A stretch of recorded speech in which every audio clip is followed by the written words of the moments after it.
Good morning. Hello, y'all. Welcome. It is the 30-day show. You know what? Instagram, if anybody knows anybody on Instagram, they got to figure out this live software situation. Okay. Because one, they just need to let you be able to go live um right directly inside of StreamYard would be dope. But you have to like hit live double time. So I gotta hit live here, then I gotta go to StreamYard and hit live. I mean, I'm over to Instagram and hit live, and I be forgetting. So shout out to all the Instagram people who might get the show a little later than everybody else. But it's all good. We here. It's a 30-day show. Cameron, my co-host Cameron, he would not be here today. He had some things to do. We had to go to church. They're having like a small business Sunday, which is kind of dope. Do we think that like churches embrace small business owners? I don't know that. It was dope to hear that his church was having a small business Sunday, because I was like, oh, that's cool. I wonder what happens on Small Business Sunday. So when he comes back tomorrow, we're going to ask him like, do they pray for all the businesses of small business? Did they highlight the small? Did they have like a special prayer, a special offering or something for small? That actually would be dope. Like if they did, or if they picked like a small business. Think about it like this. Okay, so one, the churches are nonprofits. But if churches actually bound together and start supporting like small businesses, if you out there and you go to church, okay, that's number one.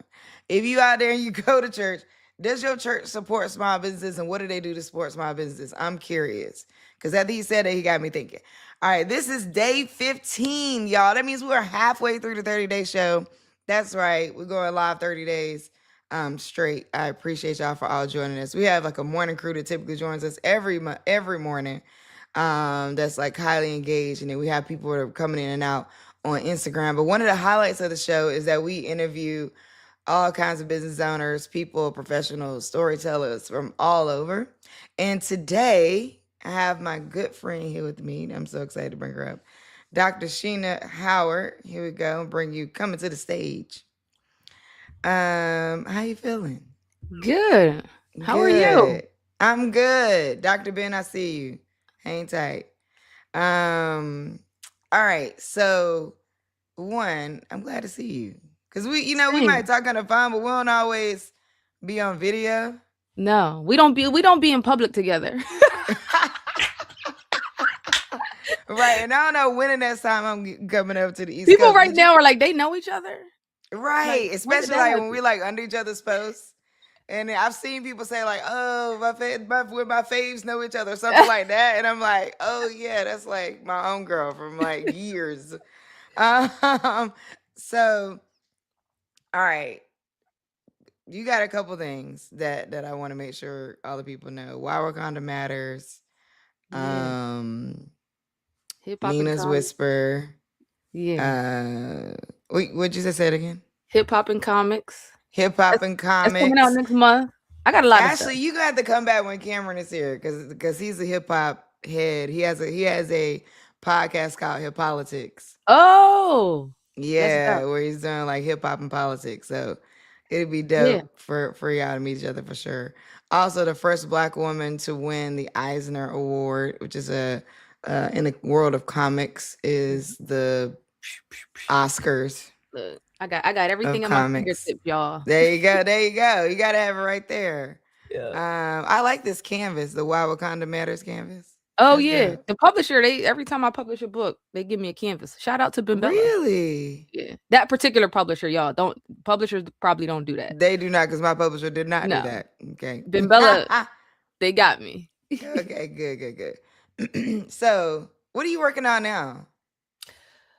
Working on a couple deals that are bigger that I can't talk about because they didn't happen yet. But Hip Hop and Comics is coming out next month. I think it's like April 6th. So I haven't been talking Okay. about it much. It's kind of like Why? why Wakanda matters. I get some friends together to write some chapters because I'm not the expert. I just have an interest in a question. So yeah, I interviewed DMC from Run DMC for my chapter, talking about his hip hop career and his graphic novel called DMC, which I wrote the last volume for. And then I did an interview with Eric Orr, who he created the first hip hop comic book, which is iconic. Like he literally has like a statue in like Paris for this hip hop robot that he created. So yeah, Wow. He created a hip hop robot? so he has a hip hop comic that he created in like the late 70s, 80s. And the robot in the comic is iconic. And it's the first like hip hop comic, hip hop robot. And yeah, it's a pretty big deal. Y'all should look him up. Eric Orr. Actually, I'm gonna tell Cameron he should actually interview you for Hip Politics. Yeah, Yeah, sure. yeah. In fact, I'm making a note. Um, so why? So I love the work that you've done has been this intersection of like Black culture and comics. So we're part of the work because you've done many things, but part of the work that you've been focusing on over the last few years is this intersection of like hip hop. I mean, not hip hop, Black culture and comics and what that means. Yeah. What inspired you to go that route? Like why this intersection of like hip hop and comics? What did you see there opportunity I just be wise and having like what? questions. I be having questions and I want my questions answered. Because I'm not the expert in these things, but I write books so that it forces me to research them and learn about them and get my questions answered. Which is why I like to collaborate with people a lot too, because they can write from their area of expertise in these different chapters. So it's not just me writing. So yeah, it's just like for the hip hop and comics book, I was just one day like, what are the similarities between hip hop and comics and the history of those two? Because they're very interesting mediums. They both have an interesting history around belonging, around identity, around Black culture, and I wanted to understand what that looked like. Okay, let's go back to the question part. Like let's say somebody wants to write a book, right?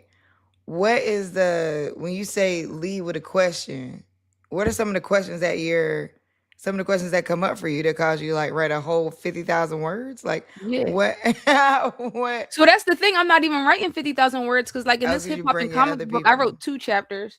In Why Wakanda Matters, I wrote 1, maybe 2. But the question for Why Wakanda Matters was like, why is this thing so important to people? Like I wanted to know the psychology behind it. Mm, Like this thing blew up talking about like $1 trillion, $1 billion in like revenue or whatever. And I wanted to know why, but beyond the surface level of it's this Black superhero that we've been wanting to see for a while, it had to be more than that. So that was the question for mm, that. What was the psychology behind this explosion of people's interest cross culturally? Because it was like right. white It wasn't celebrities just buying Black out people. Right, theaters. right. Yeah. Why does Wakanda matter? Oh, it's a lot of reasons. I think Well, one, you got to get the book to find out. But yeah, you got to get the book to find out. But I think it was the representation, obviously the representation, like the actors, but also behind the scenes, like Black people being employed and working on working on the movie. I think it was the storytelling of the first Black Panther movie that allowed us to think about social issues in a deeper way and talk about them and get white people to ask different questions. Um and yeah, it was a lot of things. People felt seen, right? Black people, mm, Black women of all different shades with all different hairstyles felt seen. That's very important. And then we got to escape. Like, what would our life be like if Africa was never colonized, never touched, never destroyed, basically. Um, and I think we got to dream. So that's important, right? So all of super those, important. it's very deep. Yeah. I'm gonna bring up Dr. Ben because when do I ever have two doctors on at the same time? You know what I mean? I might as well. Let's see. I don't know that I know Dr. Ben, so we about to figure out what Dr. Ben got going on. Okay. Speaking of curiosity, Yes. Dr. Hey, Harvey. I'm Dr. sorry. Let me put Harvey. some. Hey, good morning. Yo, is that a Hey, bison hat? how y'all doing? It's a bison Oh yeah, jacket. we in the right Except place. Dr. Harvey is in the right place, baby. You came up right. Come on. She went to Howard too. oh man, that's I mean, awesome. okay, HBCU love all the way around. Aggie pride over here. No shade to Howard folks. Ashley Okay. Cameron went to Howard too, which is Oh, actually awesome. also crazy. Dr. Ben, tell us about it. Well, first, what are you a doctor of? So I'm a 3-time HBCU grad. I did my bachelor's degree in computer science at Mississippi Valley State University. Okay, comp sci. I'm comp sci too. Yeah, okay, excellent. Yeah, my our famous alumni there is you guys know Jerry Rice and Willie Satellite Totten. So that was my coach when I played football there. I played football and basketball there. And then I did a master's and PhD at Bowie State University in Okay. computer science. We rock with Bowie, the president of Bowie. She's amazing. Yep. And right. Bowie actually is one of the colleges that has a full entrepreneurship center there. So at Black Girl Ventures, we work with them in different ways. Their staff has been really dope. You know, it's not always easy to work with college staff, university staff, and Bowie staff has been really dope to work with. So shout out to Bowie State. I want to know more about why it's not always easy to work with college staff.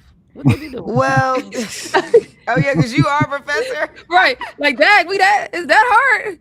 So okay, because I think that if you're an outside organization, so let me say this: universities as a structure, in my opinion, y'all can tell me what y'all think about this. Don't always know how to interact with like the outside the academia world. So there's this like really interesting, even though like it's all people that work at the universities, you know, things like that, but there's some barrier between like, no, this is what we do in academia and like this is what y'all do over there, you know, kind of thing. So you really have to be convincing and clear and in alignment with whatever academia is trying to do versus academia being in alignment with what community is trying to do. Now I actually think that's a misstep in the structure of academia at this time, where like, you know, when we're looking at a time where like survival of universities, I think universities should be thinking about how they embed more into community and have it be like knowing that like I can embed into community without being a community college, right? Like we could do both. We can hold both things. You know, what does that look like? You know, I think like Howard has the middle school on their campus, and things like that, but there's still like some disconnect between like the professors of academia and like how they look at community organizations and like what does it mean to work with a community organization to get something done.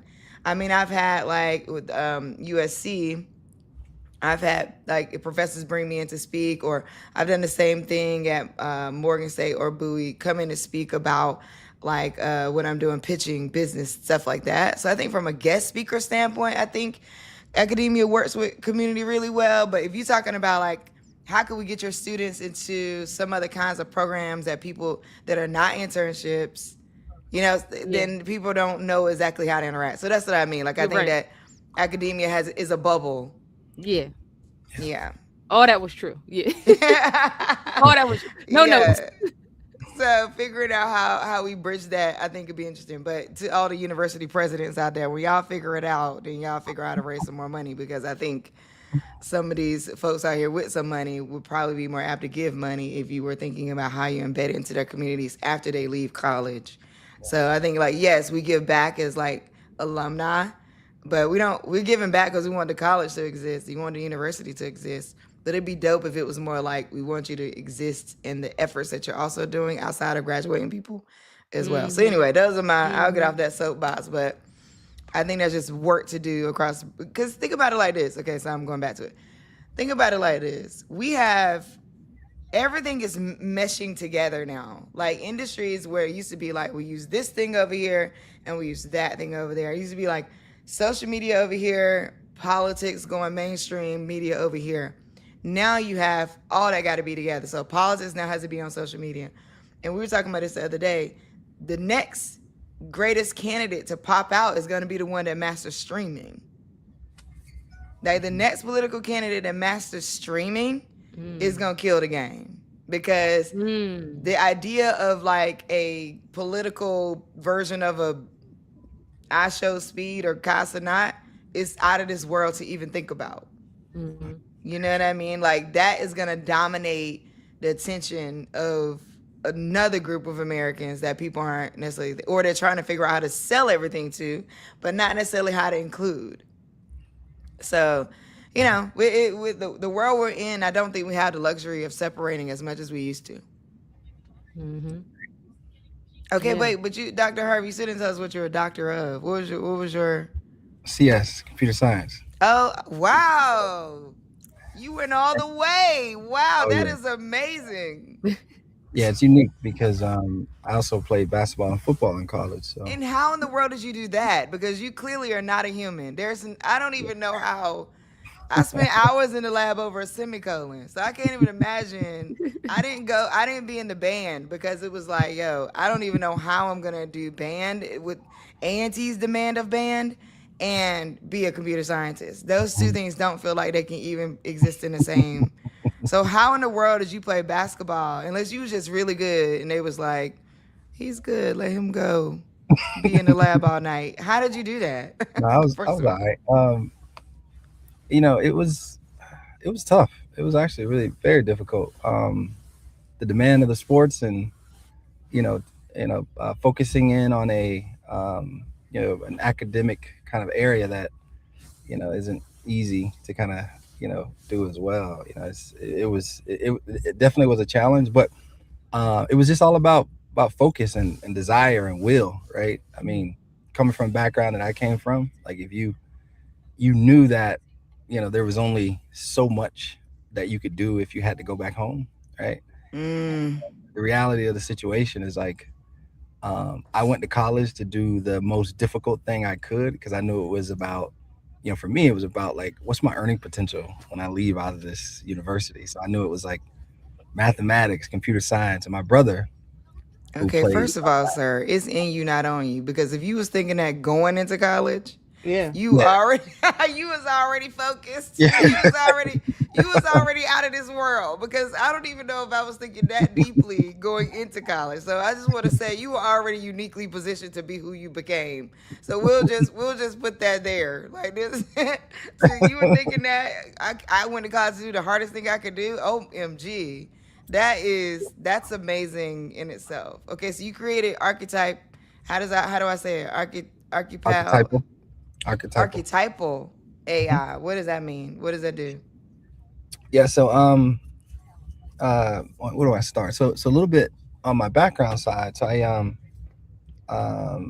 after PhD in computer science, I went to did postgrad research joint program between Harvard and MIT, and then ultimately I ended up at the National Security Agency. I did 10 years there, a little over a decade. My last two positions, I was the head of AI and data science for the Edward Snowden leaks.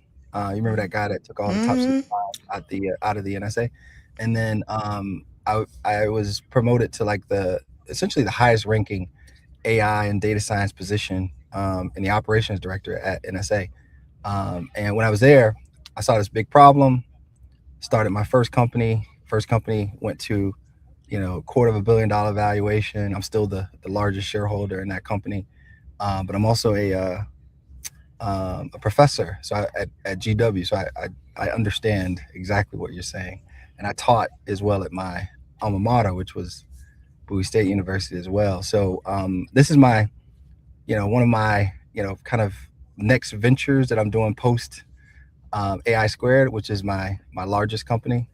And ultimately, what we're doing here at Archetypal AI is really trying to build the next generation of large language models, and really with the focus, like, I mean, there's a lot of applications to it, but really one of my key and core focuses is like what happens in this future of work where AI is displacing a lot of people that are knowledge workers, analysts, computer scientists, engineers that work behind a computer. Like, what does that future of work look like, and how we can use AI to, think about. I'll just throw this one analogy out there. So, a lot of artists, they feel like they're under attack right now because AI can duplicate a lot of the things that they inherently hold as value, like their music, their creativity, their content. AI can duplicate that really fast, right? But Mm-hmm. general population of people, it's like, my assets are more in property and vehicles and things that are material in a sense, right? So artists are trying to protect themselves and trying to figure out how to monetize their innovation, their creativity in this era of AI. But the general population hasn't really caught up yet. So what I'm trying to do is I'm focusing in on how do we help the general population understand how they harness their name, their image, their likeness, their innovation, creativity so that when this AI comes to displace some of these jobs that we've kind of known to love and be comfortable with so many years, how do we position ourselves to monetize our value, our intrinsic value, the judgment that we have, the creativity that we have, once AI kind of takes over and is removing the jobs that are really, whether it's manual work or whatever it is. So that's archetypal AI. That's my focus.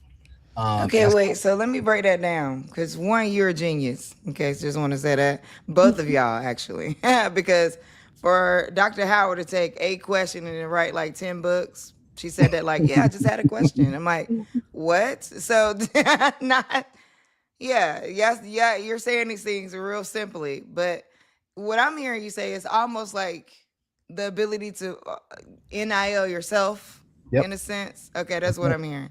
Okay, and then figuring out, and then what if there was a world where, and I don't, you tell me if this sounds right.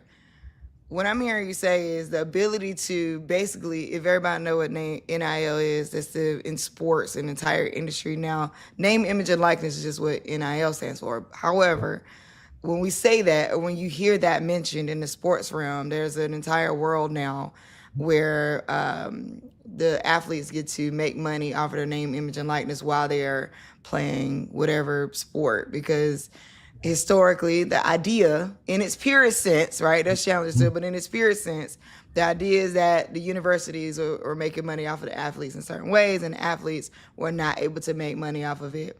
And there was like a barrier between like, oh no, if some school's trying to pay you, you can't do that. But now they've opened that fully up to say, no, we're getting money to have y'all play, to build out facilities, to build a school up. You can also make money off of your name, image, and likeness yourself, which has caused some challenges because now people portal back and forth, don't have as much loyalty to schools. They go to where who's going to pay them most or what's going to be the biggest name.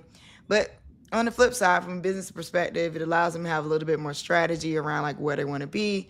It's maybe not as education focused as we would like it, but it is around like them being able to do that for themselves. So what you're saying and what I'm hearing is like, imagine a world where you could basically NIL yourself. That sounds amazing. And I visually, like in my mind, I'm like, yo, that concept sounds dope. I don't even systematically though. I don't know if I get it all the way in terms of like, would you be building the entire system for it to happen and people tap in? Like where do we extract the funding from? So like in the NIL system in sports, the money's coming through universities, boosters, ticket sales. There's already these pieces built in of capital. But in this world of like everyday people or artists could be included, where does the money come from to be able to earn? Or is it tell me a little bit more about, and I mean like as much as you can share, because I don't know if you're like raising for this or like, I don't know what's protected or not. So as much as you can share, because I'm intrigued. Like I'm thinking like, okay, how do we take everything that Dr. Howard is doing, right? And like, like this is my thought, right? Like, and then because she's in a part of archetypal, but then like she could be getting paid off of her different projects by different people in different ways who are also in the system. Like, yeah, tell me more, because I'm like, my brain is like on. I want to hear. Yeah, exactly. So really, what I'm trying to create is a way that you can, almost create a company out of yourself, right? And think about it, right? As a individual, they say you change careers like 5 times, right? So like, nowadays, maybe even more, right? I'm a computer scientist, but I did bioinformatics for my PhD and applied that to AI. So I do computer science, AI, bioinformatics. Like I know sports like crazy, whether it's basketball or football, all the way through to entrepreneurship. Like that's my thing. I do that at a super high level.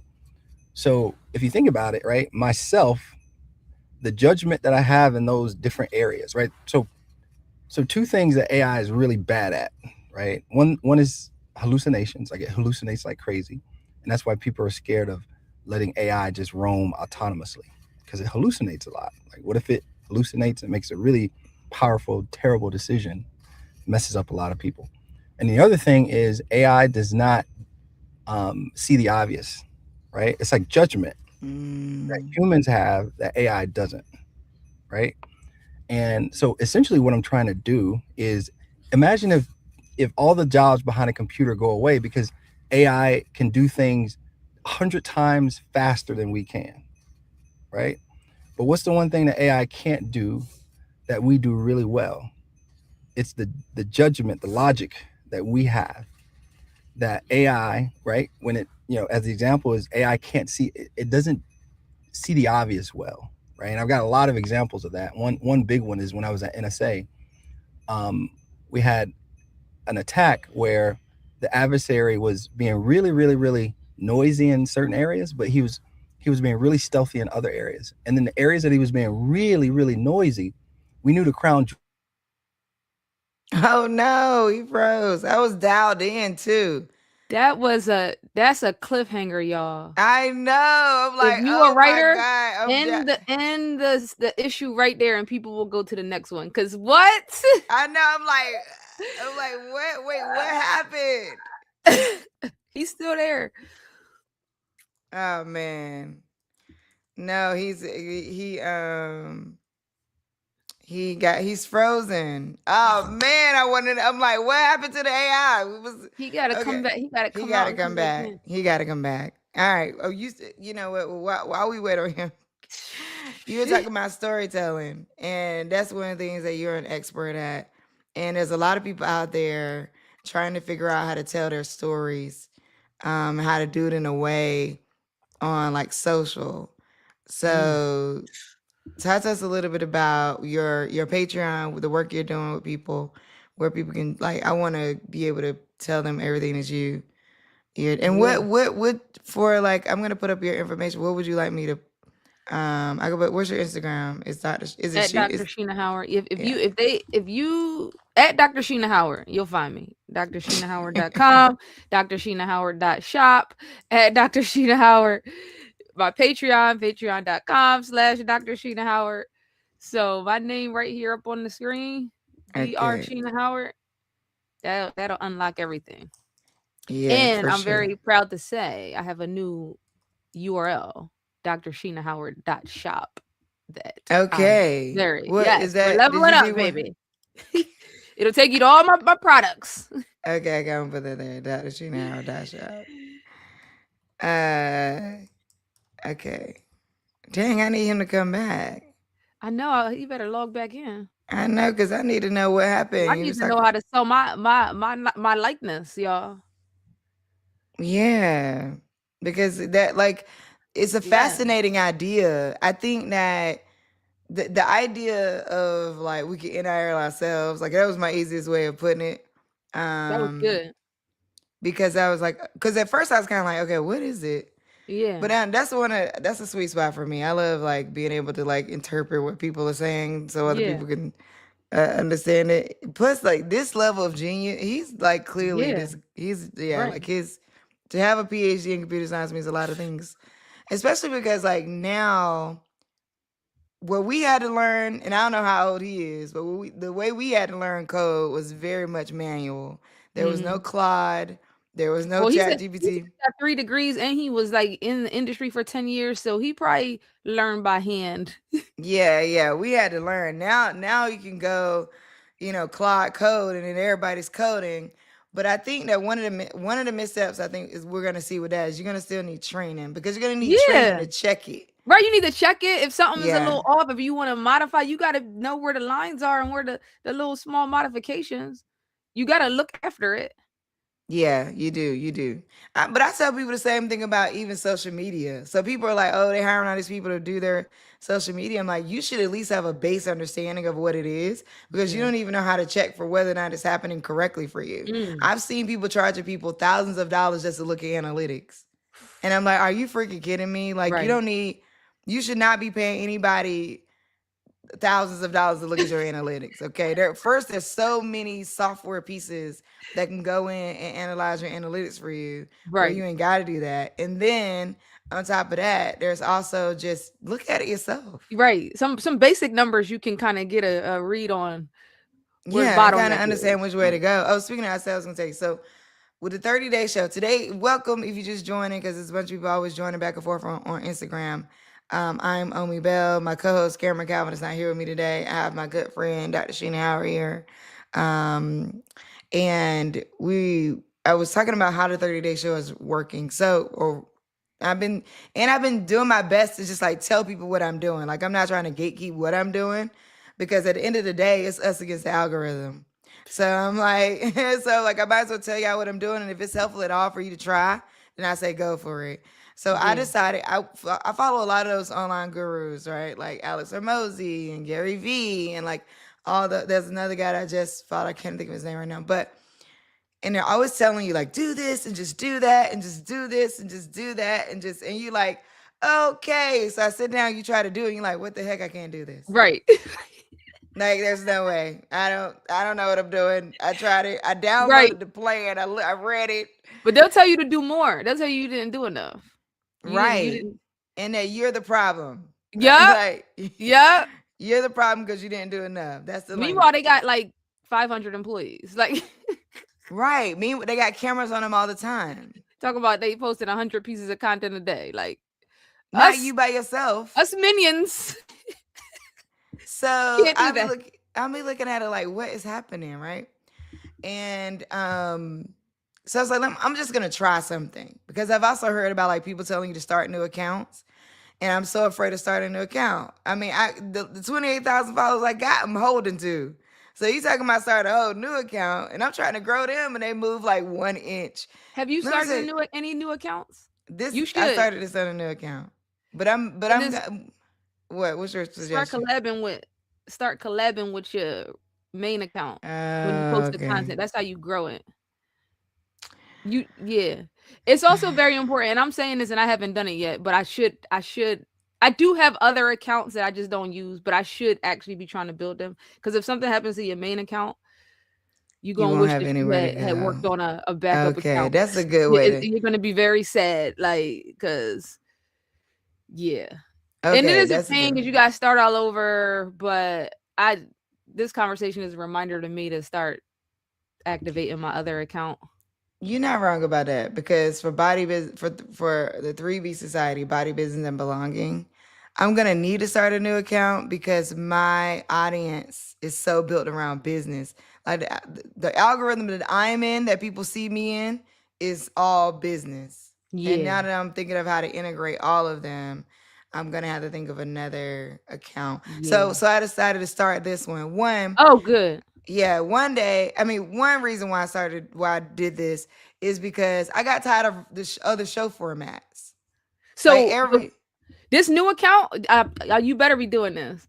You gotta collab when you post the clips. You got to collab post with all of us that you got on here that you interviewing. That's gonna grow the account. So I haven't done that yet. You got to do that. That's gonna grow the account so fast. But honestly, I don't know if I'm trying to grow that account. Oh, okay. But what's the point of being on social media if you're not trying to grow the account? Because I'm studying. I'm only using this space for study. Okay. So because I've heard people say followers don't matter no more, right? Oh. Just views. So I'm testing that theory. I've heard people say, but like the key word is matter. Matter to who? True, right? Like you're trying to get brand deals, they look at the follows. But come on, right? So define your matter. Who do you want it to matter to, and then move from there. True. So here's what's happening. Every day we go live for 90 minutes. I have a content support person so StreamYard generates really good clips. In my opinion, better clips than Opus Clips. And better clips than Riverside. So I have a content support person. She'll go in, she'll take a look at the different clips generated. She'll decide on like what she feels like is the best 7 to 10 clips. We take 7 to 10 clips to the point of posting 100 clips a day. We take 7 to 10 clips. We just flood the different places. So there's no like, StreamYard will come up with like a title. That's the only caption we're using at this moment. We have not been tweaking captions. We have not been doing deep dives on any of that. I think what happens though, what I'm noticing, so every day, so now we're at day 15. We've been doing it every day. We're the closing of 2 weeks. We're going to take a look. We're going to do a meeting to analyze the data. Mm-hmm. What I started seeing in the beginning is even though we would put out 7 to 10 clips, only about 4 of them would get over 100 views. So the other ones would get like 0 views or like 2 views or like 3, because what's happening is we're moving too fast. If you put all those clips out at once, the algorithm doesn't have an opportunity. Right. Patrice, I see you in the weight room. The opportunity doesn't have, the algorithm doesn't have an opportunity to Yeah. figure out what you're talking about. Yeah. That right there to me was man versus machine, right? Because we are thinking that this algorithm knows everything, is doing everything, is moving. It's actually not. It's Mhm. not moving faster than us. And I feel clear on that now that I'm noticing that, Mhm. right? Mhm. And that's across the board, Instagram, TikTok, and YouTube.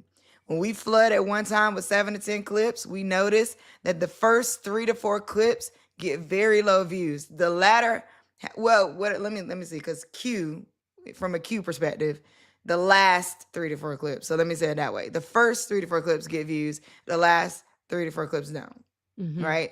Or they get very low views. Mhm. We're also noticing that the more we go, like every day, the more it picks up a concentrated crew of people. So now Yep. we usually have the same people join every day. Yep. So we're catching momentum on that. I'm also noticing LinkedIn. So I don't put the clips on LinkedIn, but we go live on LinkedIn. Now, what Okay. I'm telling people is one of the benefits of doing this on LinkedIn so consistently is the data that LinkedIn gives you. I feel like it's more helpful to brand deals than any other platform. Interesting. Because what happens is you can see the level of people that watch, what they call themselves, right? So we can see that like companies that have 1 to 10 employees and they have a C-suite title. Well, in that data, that lets me know it's probably a bunch of entrepreneurs that call themselves CEOs, right? And then and then my second batch of people is people who are like up to like 50,000 employees, right? Which lets me know there's corporate employees watching, right? The live may not get as many hits, but the replays are getting a lot of hits. So I'm seeing those impressions. Having people comment on LinkedIn, so the people who are following, they may be following from LinkedIn and they're interacting with us through the comment section, and I can see it here on StreamYard, is causing the algorithm on LinkedIn to push it out bigger versus like on YouTube, maybe not, I don't know. But on the YouTube shorts, we are hitting like 1,000 views. So it's like, okay, now watch hours wise is only creeping because you got to get like 3 million watch hours on shorts in order to meet the watch hours limit. Right. And on YouTube, everything falls into the live section. The live section, I'm finding that I'm not sure as many people go back and watch. And I don't know how it pops up like on your typical feed or in the algorithm of YouTube. So YouTube right now remains a mystery for me around how live streaming actually supports the growth of your channel. Now, what I've seen is like flooding the clips on YouTube grows my subscribers. I went from, and this is what caused me to, part of what inspired me to do this is that when I record the Omi Show every week, I was just posting the clips. I wasn't thinking about it. Then I noticed that people started subscribing more and more and more after those clips started going. So I'm like, oh, people are seeing those YouTube short clips more and more, and it's causing people to subscribe. So my subscribers are growing. My watch hours aren't necessarily growing, but the watch hours are growing like very incremental, like very small. Yeah. But I'm upwards of, 20 subscribers, 30 subscribers, coming in like week over week. And so I'm like, oh, to grow my subscriber base, this is great. But maybe to grow the views, watch hours, not views, maybe not. Yeah, I Even noticed that though- same exact trend on my YouTube too. Like I realized, oh, it's easy to get subscribers, but the views were behind. So my subscribers, I hit the number to get monetized, but the views is like I still got more work to do. So I noticed that same exact trend. I'm also noticing that like the Instagram for the 30-day show only has like maybe 30 followers, but we still get 200 to 300 views, 600 views. Like the views are low on a lot of them. Then you'll see ones that hit bigger views. And so I'm like, oh, okay. Like this is, do you want views? Do you want followers? Do you want both? Like what's your goal? Depends on your goal. This show is going to end in 30 days. Yeah. I'm glad I'm here on the halfway point. The attention. That's a special moment. It is. It's the halfway mark. Day 15, rocking and rolling every day consistently. Because I know it's not easy. Um, it has its ups and its downs. There's mornings where I'm like, I don't know that I feel like I'm a morning person, you know me, so I'm down to get up and start talking. So by the time the camera goes on, I'm ready to go. But I would say that like sometimes the getting up part, I might just lay in bed like, oh God. But it is causing me to have more of a routine. So I get up at 5:15, you know, I do morning routine. And then by the time I'm done during the week, it's time to take Skylar to school. So it's like, boom, take her to school. I was saying what I would love to add to it is like some gym time, but usually I have to come back home and get on meetings. But like, what I love to have my morning go, like, I do this, I go take her to school, I go to the gym. Here's the kicker. When I do body business and belonging, though, I'm gonna monetize it. So right now, what I need to do with this attention that we're gaining, so for the next 15 days, is gonna all be about joining the email list. That's good. Like that's what it's gonna be about. Like landing page, join the email list, let's go. Like that's really what my next 15 days got to be about. So it's like now that we garnered momentum, garnered attention, that kind of thing. Now it's like, okay, great. The other thing that is like, I'm loving the conversations I'm having every day. Like I'm gonna get Patrice in here. I'm gonna let you go, but like the people that have been coming in, like Dr. Harvey.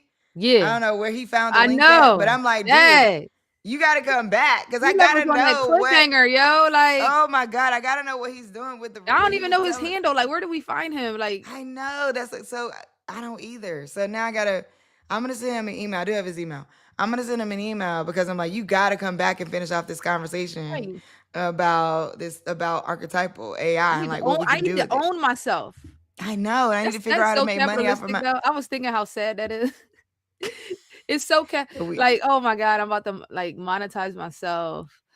Like just monetize everything about me is so capitalism. I mean, we didn't create the rules. We just got to survive in them. But sigh. Yeah. Well, you know. But we got to do it. Otherwise, they're gonna do it for us. If we don't own ourselves, they gonna own us. That part. We might as well take ownership over it. And I like the idea though. I might be a little capitalistic though. I like the idea since we're cogs in a wheel. In an ideal world, right? We wouldn't need to be owning and monetizing ourselves. That's like crazy. Right. So what you got coming up? Your hair is so long. Oh my God. I remember when when you first started it or didn't want to start them. Yeah. It looks so good. All right. What you got coming up? All right. Oh, the Hip Hop and Comics. Hip Hop and Comics book coming out next month, April 6th.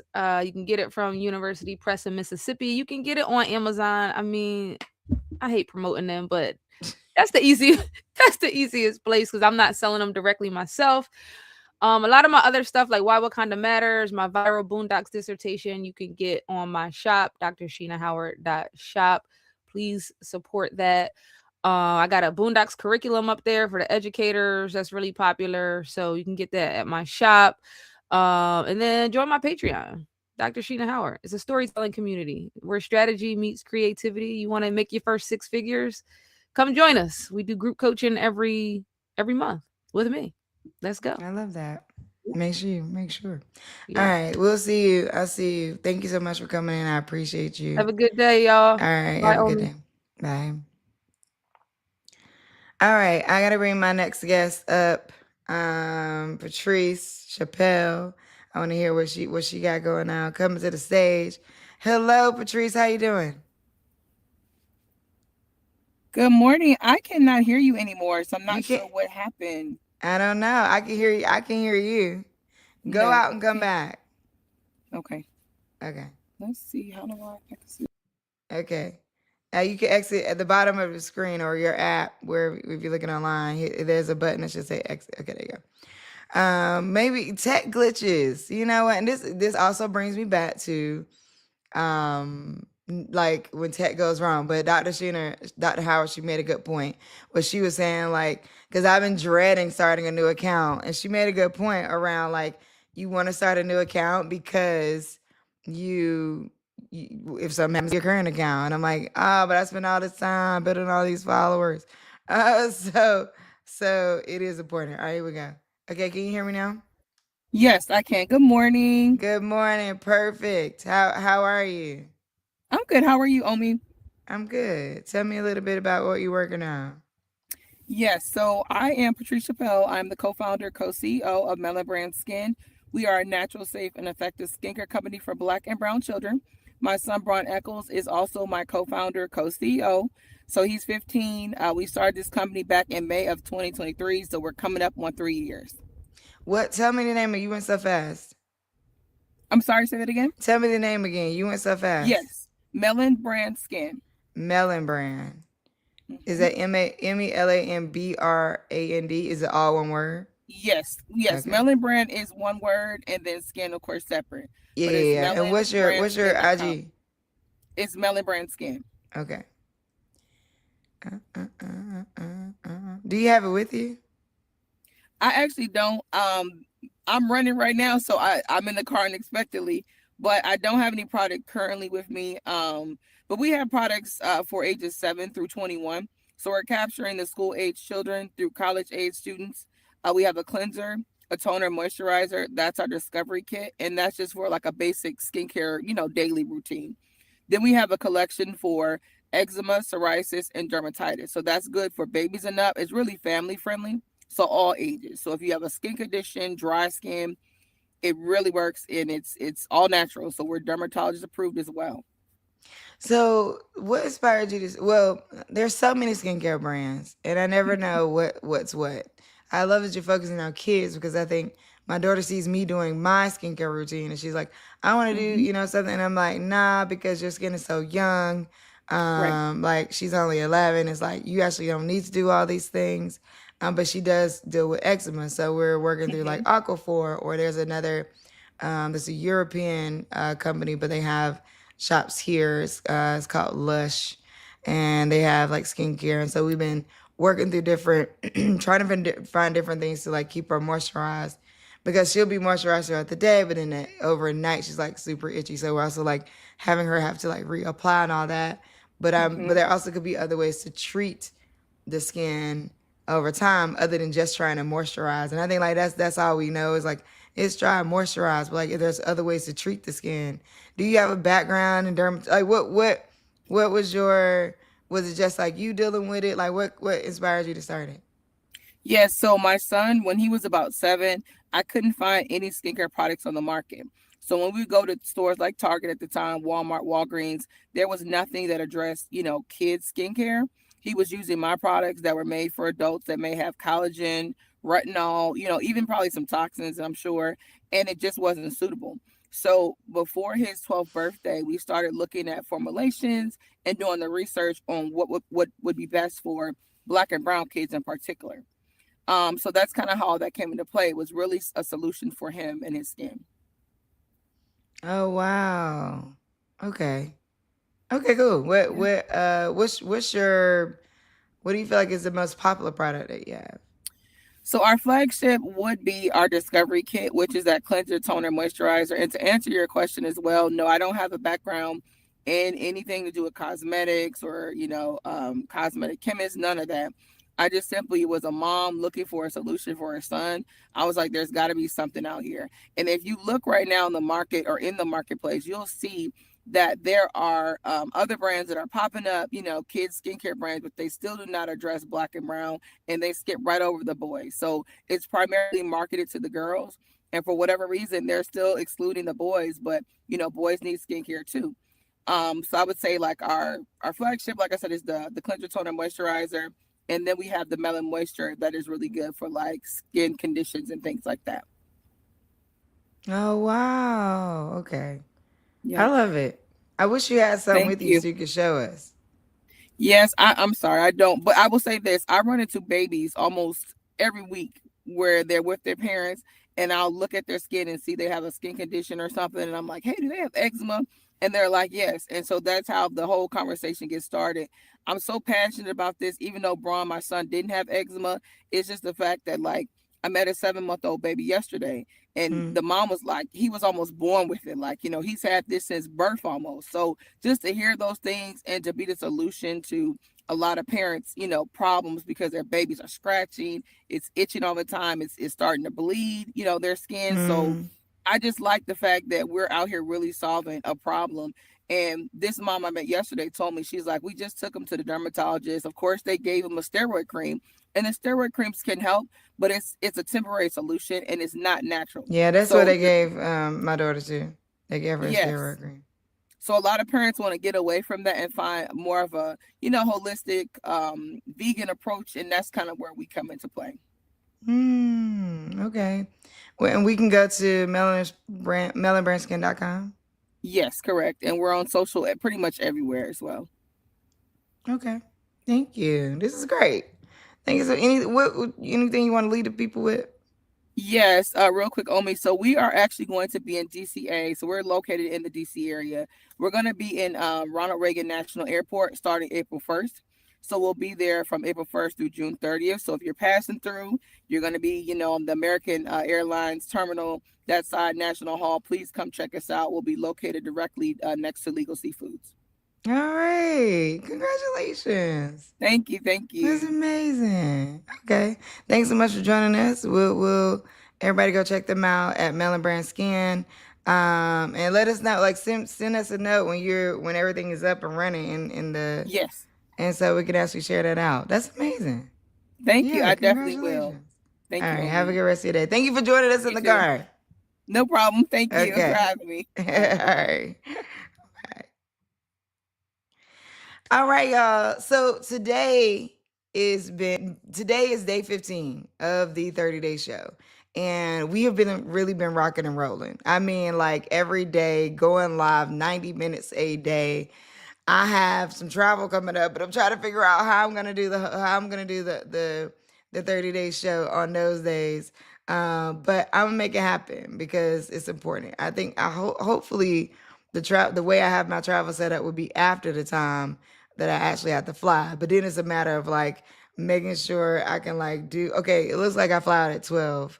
Okay, I might be good. I might make it happen because I fly out on the 27th going over to Detroit. Speaking of that, let me tell y'all where we're going to be for Black Girl Ventures because we are coming to a city near you. Let me pull up the schedule real quick just so I can make sure y'all know where we're going to be because I feel like I don't do the best job of always telling people like where we're going to be, but we giving out money.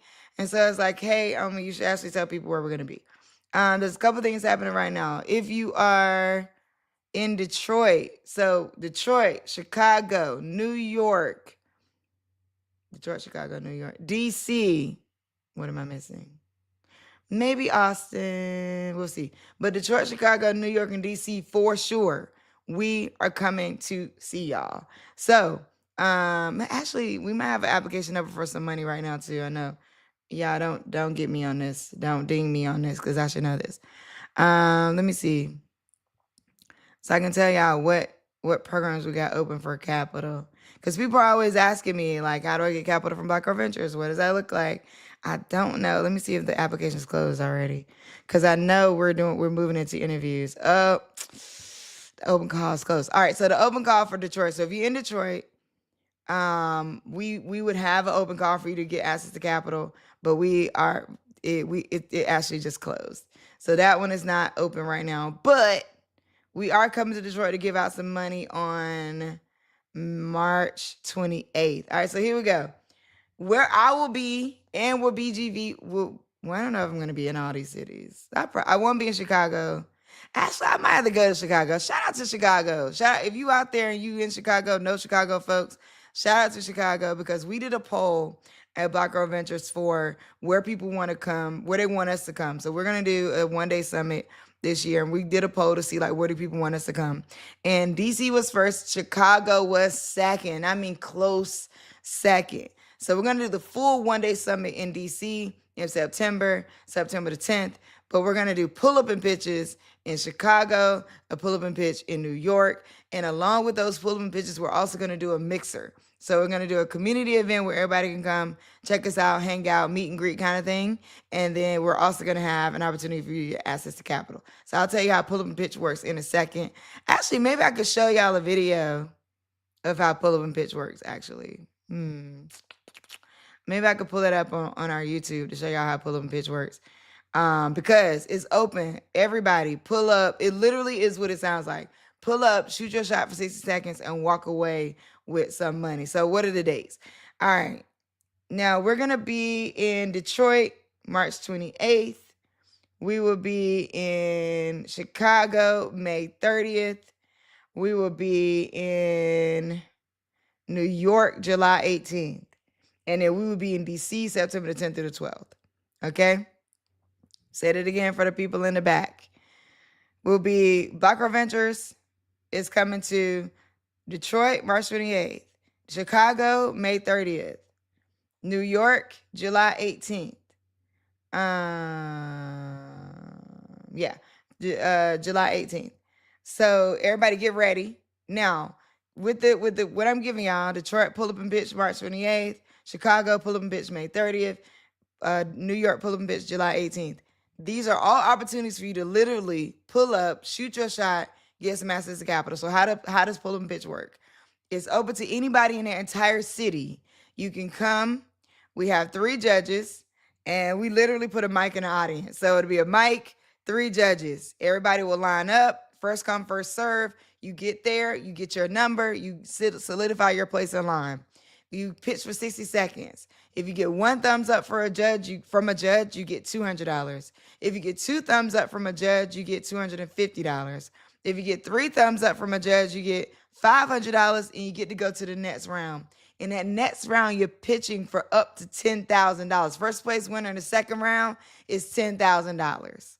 Okay? For the $200, $250, and $500, you're getting those gift cards on the spot that day. So we're giving out money on the spot. There's no like, oh, you don't even have to apply. You just have to show up for the pull-up pitches.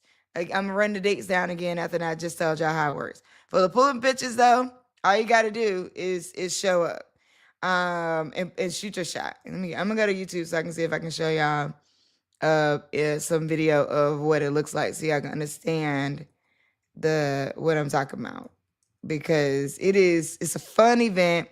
I created this event because I realized that like small business owners, don't necessarily see themselves as being able to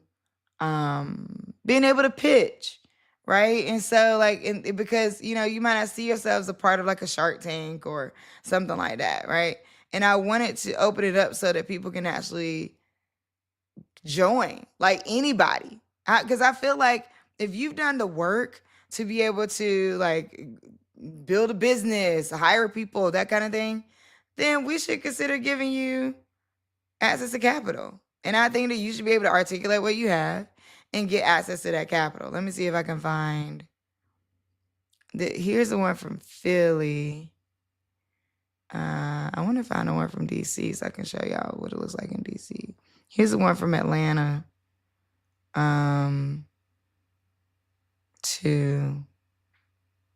Here's the DC one. Let's do Atlanta. No, let's do Atlanta. Atlanta's a good one. Hold on, I'm gonna show y'all the what a pull-up and pitch looks like in a second. Give me a second. This one we did in Atlanta was in partnership with the Atlanta Hawks.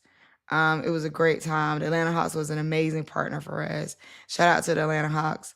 Love them. Love those folks over there. All right, here we go. I'm gonna show y'all. I'm gonna show y'all. Okay, wait. How do I show y'all actually? Okay, share screen. Pull up a bench Atlanta. Here we go. I was just talking to y'all about how you get money from BGV. And I know that people don't always feel clear about it. This is the most accessible way. No application necessary. No, it's called Pull Up and Pitch. I'm gonna play it.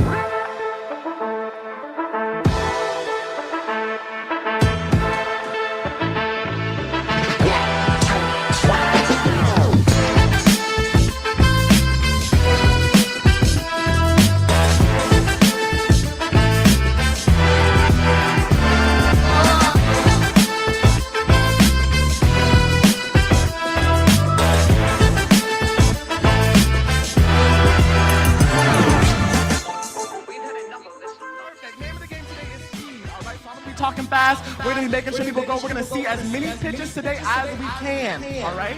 2 champions up. That's $250. Everyone say yeah. And 3 thumbs up means $500. Everybody say big bucks. Yeah, I'm talking big bucks. Say it again. I love to make people say stuff. Don't put them pants down yet. I got children imprints with engaging experience. And our journey began without paying attention. On the swings, the monkey bars, it was the thing to do. However, my time quickly came to a halt. What my business has done and what it's already going to do without even the money that you're going to give me today. Thank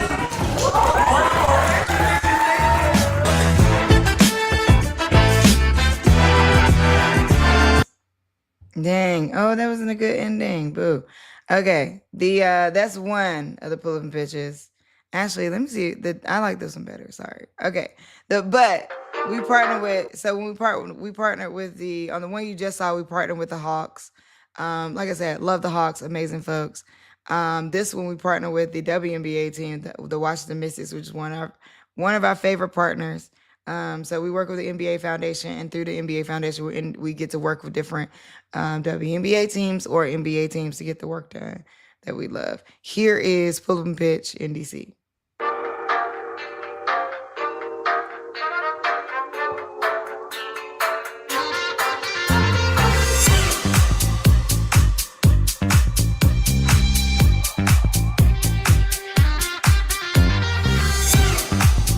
Got here at 11:20 and we're number 37 in line. We got here at about 8:45 this morning. We were excited to be one of the first here.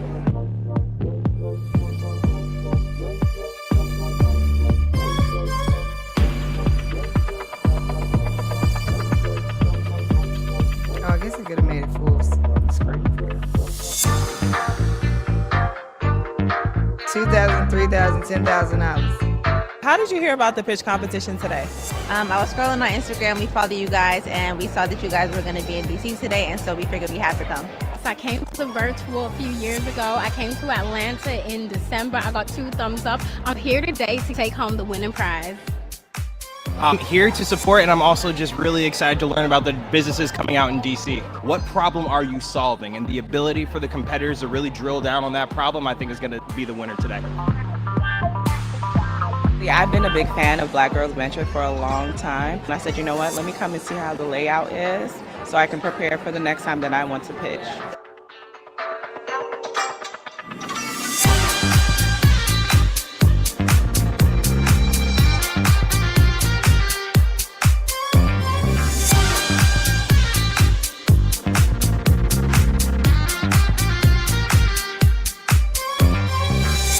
It's literally community or nothing. We all coming together or we're not coming together. I'm here to support everyone that is part of my community.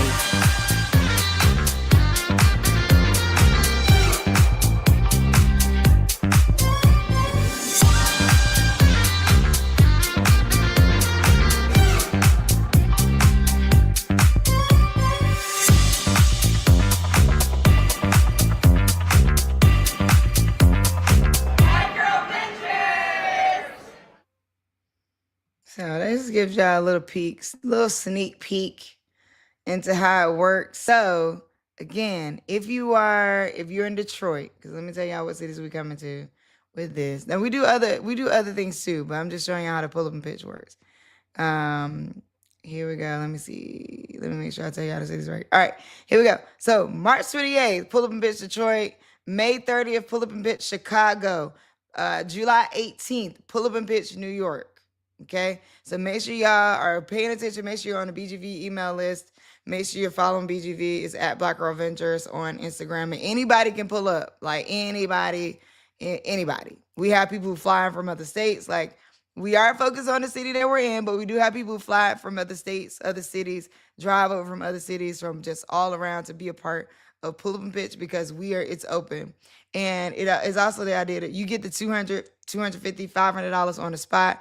Now, if you win the $2,000, $3,000, or $10,000, we can't give you that on the spot. Okay, so we won't have that. But for the other folks, we will have capital there that we'll be giving you. And we've done this across a few different places, and we plan to do it more places. We've done it in Philly, we've done it in Atlanta. We've done it in Lord. We've done it in DC, but where's the one that's in Houston? We've done it. Shout out to Houston. Houston also is a big city for us at BGV, and so we love y'all out there. So yeah, so we did a poll. I think, you know, with being in the age of what we can do with AI, I think this is the optimal time for you to figure out different ways to gather data. Like different ways to, because like surveys, we find that surveys don't work as well for us. I don't know anybody out there. If you're out there having success with surveys, please drop it in the comments and let me know. Because we're not having as much success with surveys. But we are seeing that if you think of creative ways to gather data. So I was just talking about what I'm doing with the 30-day show. And essentially that's part of what I'm doing. I'm using this 30 days to gather like data on streaming though, not necessarily data on people per se, but I'm like gathering data around like, okay, what would it look like if I go live for 30 days, what can I find out? What can I learn? Now, in order to grow followers, there's a couple different approaches I need to be taking, which Dr. Howard spoke to. If I'm trying to grow followers, then I need to tag we need to like collaborate on posts with everybody we bring in as a guest. If I'm trying to grow views, then I can go like I'm going. So I'm really just wanting to observe like what the algorithm will do. So I'm really doing this plan. Maybe there could be some missed opportunity here because if we tweet the captions, if we do collab posts, we will see it grow more and more. But for now, follow at the 30-day show. Let me actually pop that up right quick. Do I have it on here? Follow on IG at the 30-day show. For now, yes, it will on March 30th. My plan is for it to end, but people have been asking me what's next. They're like, okay, you're rocking and rolling at this. You're doing this every day. What are you gonna do next? If y'all see me looking down, it's because my screen is here, but my camera's here. So I try to make sure I'm looking up and down, but it's a feat. If anybody has ways that I could put if you have a way to like project it where the camera, like I could be looking up. I've been trying to think of a way. Maybe I could like mirror my screen with my iPad. What do y'all think? If I mirror my screen with my iPad, I have an iPad holder that can maybe go behind my camera. So then I'm always looking at y'all this way. Cause it's kind of hard. Like on the video, I see myself and I'm like looking down and the reflection of my glasses doesn't help. But ultimately, I'm just saying, yeah. So I didn't, you know what? One of the things I didn't lead with was a question of the day.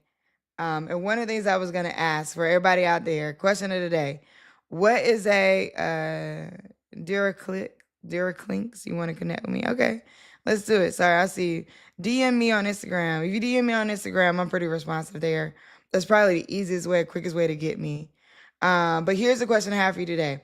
What is some like quirk that you do that maybe nobody knows, maybe people do know, but like some quirk that you do on a regular basis? Something I think is kind of quirky about me that I do is when I'm going live, I typically put on body spray anyway.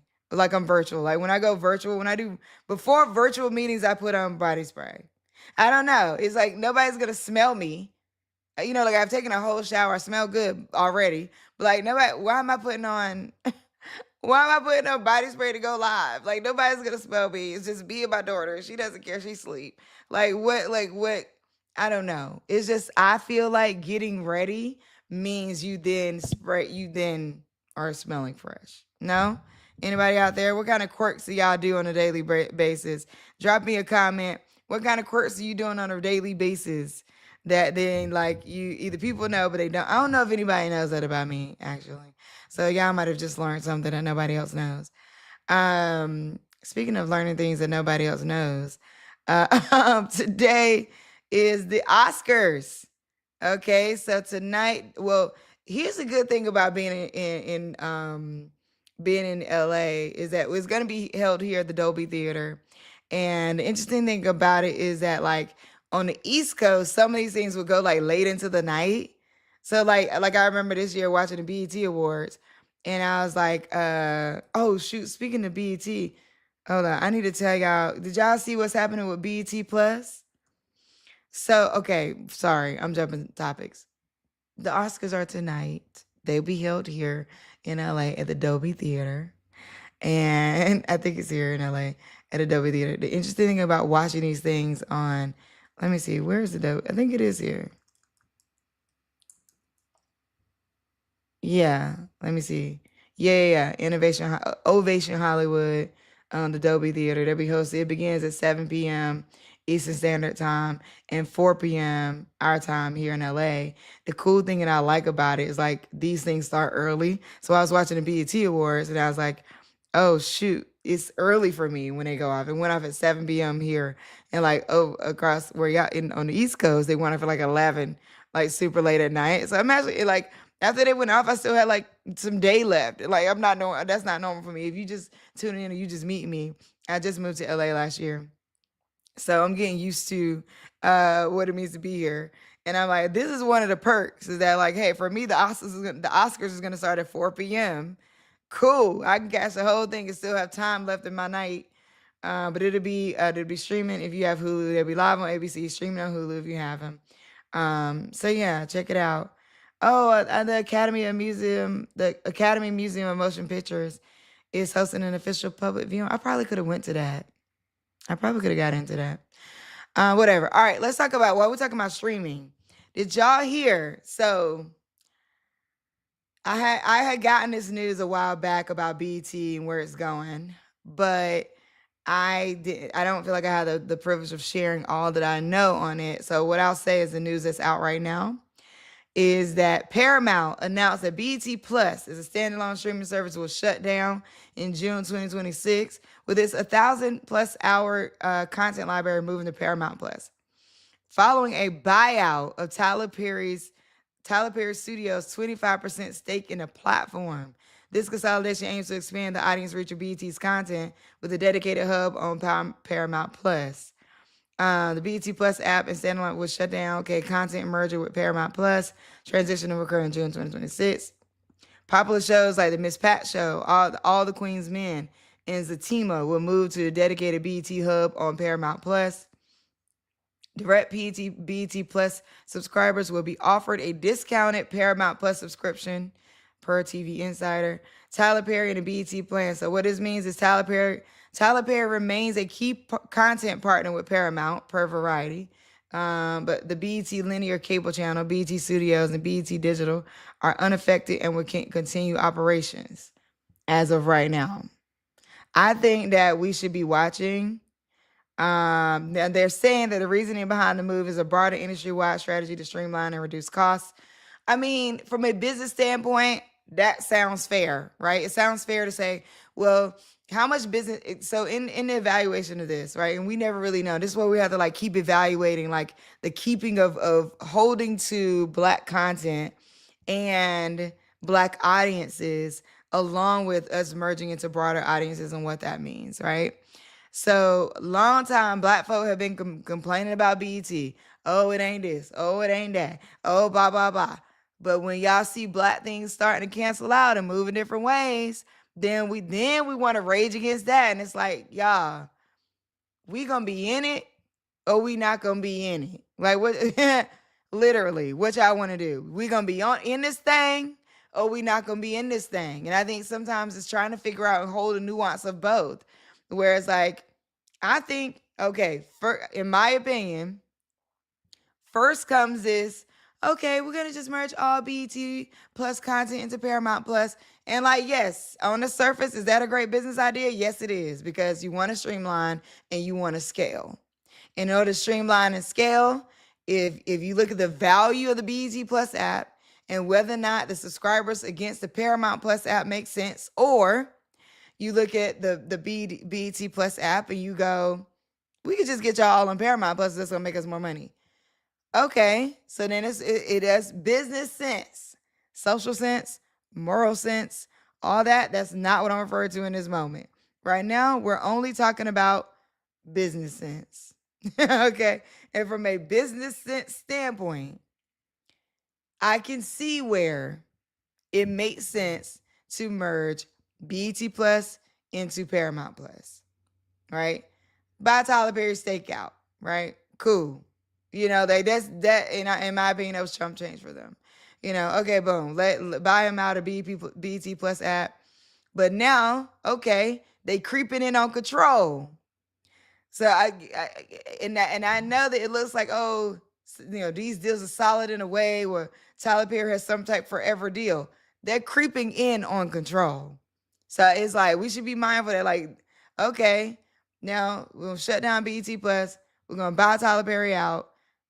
Now Tyler Perry is creating. I mean, while he was essentially, because Paramount owns BET, was always creating content for Paramount. Now it's like, okay, now he really is gonna be creating content for the Paramount Plus app. So we need y'all to keep watching these shows. That if you love them already, and if you are already watching the Miss Pat show, we need y'all to keep watching these shows. Because next up will be, oh, with this show in this grand pool of shows isn't faring against our other shows. So like, we don't really need that show, right? Like I'm not saying it is, God forbid, but I'm saying the writing is possibly on the wall of these things happening. Push all this content into one platform, which from a business perspective makes sense because you're streamlining. You're not having to maintain a second platform. You're not trying to separate the crews and separate the things. Because again, on the back side of this, there's also things that start to dwindle. Okay, well now we don't need a crew over here and a crew over there.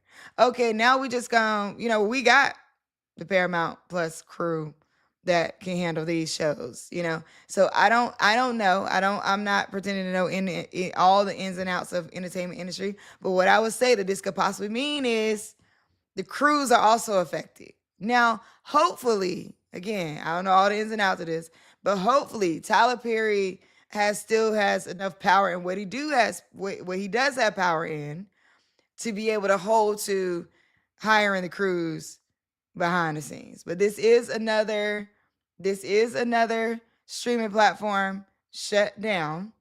Okay, so that we should note that this is another streaming platform shut down. They're saying that the terms for the buyout of Tyler Perry's stake were not fully disclosed, but it's likely in the 8-figure range. They say he'll continue making shows, as I said, but it'll be a content partnership.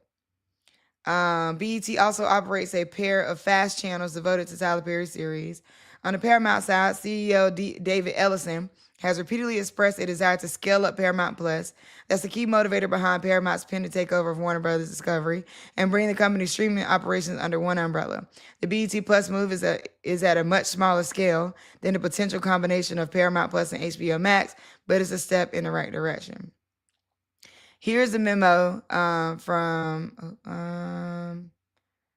one of the executives. It says, as we continue to drive BET's growth, our stories have to live in more places. Here we go. I'm reading out a direct memo from BET. Team BET. As we continue to drive BET's growth, our stories have to live in more places. Beginning in June, we are expanding our reach by making Paramount Plus the new home for the BET Plus content. This powerful next step ensures the stories we champion, the creators we support, and the culture we represent go further than ever before. Paramount Plus will bring global fans over 1,000 hours of iconic films, originals, and cultural touchstones that reflect the full spectrum of the Black experience, including hits like The Miss Pat Show, All the Queen's Men, Satima, Average Joe, and DR from Detroit. Our celebrated Black storytelling will live alongside Paramount's premium series, sports, specials, and films, where it will be clearly branded, prominently featured, and easy to find in the BET Hub. BET is a cornerstone of Black culture and is an essential part of Paramount's portfolio and long-term content strategy. BET's linear channel will continue to have a strong presence, and BET Studios remains fully active, producing the compelling, creator-driven content that defines who we are. BET Digital remains central to our multi-platform strategy as well, driving real-time conversations, audience engagement, and measurable growth across social and emerging platforms. BET has also seen strong momentum by meeting audiences where they are. Through the growth of our fast channels, we have expanded reach, increased engagement, and introduced BET content to new viewers. What I want you to take away today is this. BET remains strong because of you, your creativity, your resilience, and your unwavering belief in the power of stories. This moment is about growth and ensuring BET's voice continues to shape culture at an even greater global scale. Thank you for everything you've done and continue to do to move this forward. That is Lewis Carr. And that is deadline for supported news. But the memo I'm reading you is from the Hollywood Reporter. What do y'all think? Do you think that BET will continue to live on? Do you think that this is just like the beginning of the end for BET? Do you care? Because I know there's a lot of Black folks who are criticizing BET, criticizing what it's doing, criticizing just being so critical of BET and its, what they have on it now.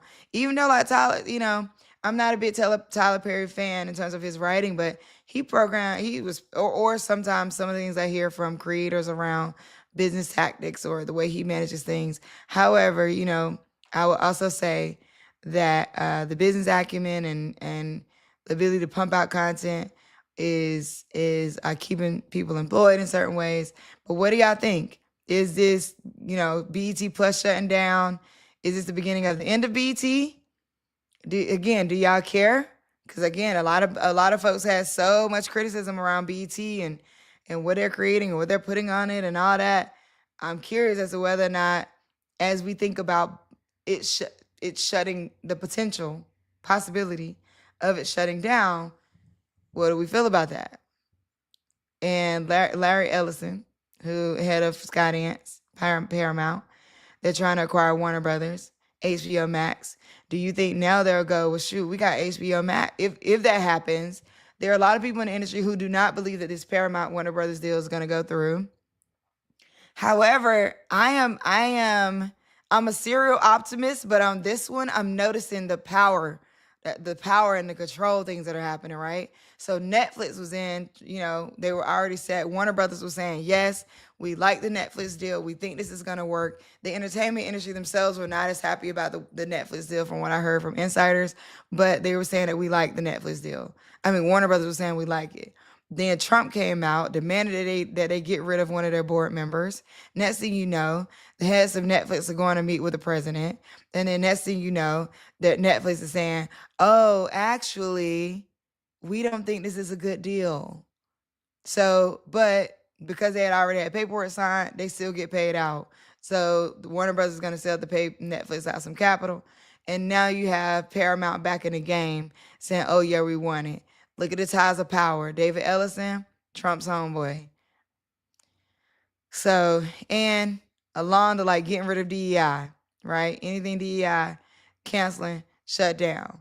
So they're not even valuing it's like shut down BET Plus. I paid into BET Plus for a while and then I stopped paying into it. So I think that just because after a while I wasn't watching it enough, and I'm actually trying to minimize my subscriptions. Like right now I have so many subscriptions. So I'm trying to go Hulu, the big ones. I'm trying to go Hulu, Paramount, Peacock. I'm trying to Paramount Plus, Peacock, Hulu. I'm trying to minimize my subscriptions as much as possible. I pay for the upgrade to Stars on Hulu because I was into the Power series and things like that, and some of the things that they bring out on Stars. So it's I'm trying to keep that all together. I do have Apple TV. I do have HBO Max Plus. I don't know what will happen. The content library for HBO Plus, immense. So it's a huge deal for whoever gets it. But if this merge happens between Paramount Plus and HBO Max, it will be a huge deal, and we will be under massive control at that point of what we're watching. So I don't know. What do y'all think? Do y'all think this is the beginning of the end for BET? Because I think that, again, I am seeing the writing on the wall that I think that BET is going to become further and further devalued. I wonder what kind of tricks Tyler Perry has up his sleeve. Now, of course, Tyler Perry Studios, I think there's more people who are producing things at Tyler Perry Studios than the work he's doing at BET, I think. I think there are more people using it, and I think he has deals with MGM and stuff like that. But I'm wondering if he's looking at whatever his long-term stake would be. What if his long-term, what is his long-term strategy? Because I'm wondering Yeah, I'm wondering what will happen. And Oprah Winfrey still has OWN. So that's interesting. It's under Warner Brothers. So I'm curious what's gonna happen with it. Right? It's still there. It's still OWN. The programming is still there. But we don't hear about OWN as much. But they're under Warner Brothers. So I was like, okay, now I get it. But because Paramount is BET's under Paramount. But anyway, what do y'all? I'm curious what people think. Do we think it's the end of the road? So yeah, I see people beginning of the end of the BET label. Somebody, one of my, thank you so much. One of the viewers said they think it's going to be the beginning of the end of the BET label. I like that. I mean, I don't like that it will be ending, but the beginning of the end of like BET, like Black Entertainment Network as a label. And we've seen it dwindling over the course of time. Soon it will just be the bigger networks, you think? And no Black Entertainment label. It'll just be like, we'll get our Black History Month section. You know, every app does a Black History Month, Spanish Heritage Month, Women's History Month. We'll just get our 1 month of the year label of a section. Like, hey, if you want to watch Black content, find it here. Or BET will no longer be a network at all, and it will be a label only. So that's another way that's another potential dwindling. So instead of having the I think that's where it's going. Matter of fact, I think so. It's going to a place. One or two things that I think are probably I'm predicting is gonna happen. Either we're going to a place where there'll be no need to label anything. Like they're gonna make us feel like, and the networks are gonna say, there's no need to label anything as Black entertainment, right? Because Black entertainment is all entertainment, right? And then they're gonna go, let's just push y'all into the broader sphere and just put you against the same metrics of working and not working as everybody else. And like, if you don't work, your show gets canceled. And like, oh, well, no, you're in this broader sphere, and you can't work against this other show, so you just get canceled out, right? I fear that the WB, the dwindling like the WB had is on the horizon. One thing that may happen. Another thing that may happen is that the Black entertainment will become a label only, like a category on, like, you know how on Netflix you can select comedy, or you can select indie films, you can select fiction, you can select family friendly. Like, it also could be moving to a place where it only ends up a label and nothing else. No network, no no separate streaming apps, no, like, so I wonder, will Tyler Perry in that case be like, does he feel like the audience is strong enough for him to build out his own app? Excuse me, I'm wondering. I don't know, this is a pretty interesting thing to think about. We're in an interesting time, like right now, to be thinking about Black entertainment, Black content, because I think I told y'all what I'm hearing industry-wise, and again, this is what I'm hearing, so I'm not claiming things as truth. I'm saying what I'm hearing is that from a brand deal perspective, that Black creators are not getting the same levels of brand deals as non-Black creators. And I'm hearing that. That's what I'm hearing. And I am saying, because people are not valuing Black audiences at the same level. But then we hear about this like $1 trillion of spending power that Black people have. And to be honest with y'all, I hate to say this, don't come for me. I don't actually know if that number's true. I think back in industry wise, people have felt like that number's not true. But what people are seeing with the Target piece, I think could be a leverage point, but I don't know that we're leveraging it properly. Because in the idea of, again, I don't know if we're boycotting anymore. I don't know if people are boycotting. People are just not going back. In that case, you lose leverage. Now, whether or not Target survives through this or whatever the case is a different story. But you still lose leverage in a greater scheme of power if there's not a thing that can bring you back. If there's not a thing that can bring you back, then just behavior has changed. And that oversaturates or makes our power, collective power, not viewed the same way by industry leaders.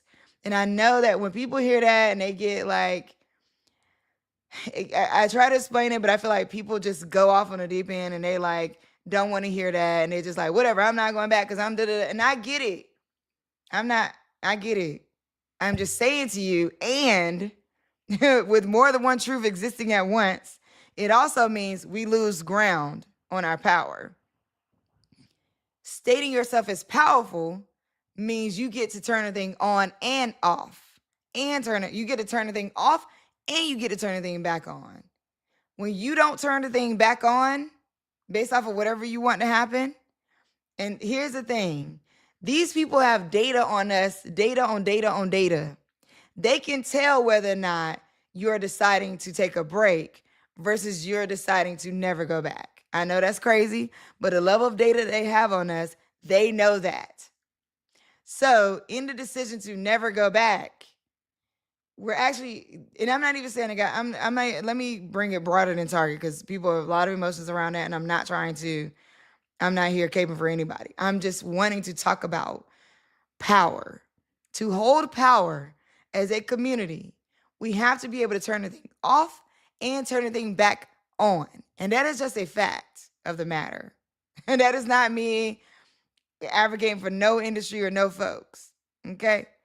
So in that case, what I'm saying is where we should come together and agree on is what would cause us to turn the thing on together, and then what would cause us to turn the thing off together, and then if we turn it off, what would cause us to turn the thing back on as a community?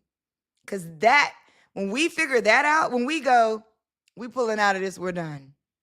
Oh, actually, we'll come back if y'all do this. And if we come back, so everybody loves to attribute the boycott to the Montgomery bus boycott. And they're like, people had to sacrifice for the bus boycott, for the Montgomery bus boycott. Yes, they did. But at some point, after demands were met, they had to also go back and start riding the bus.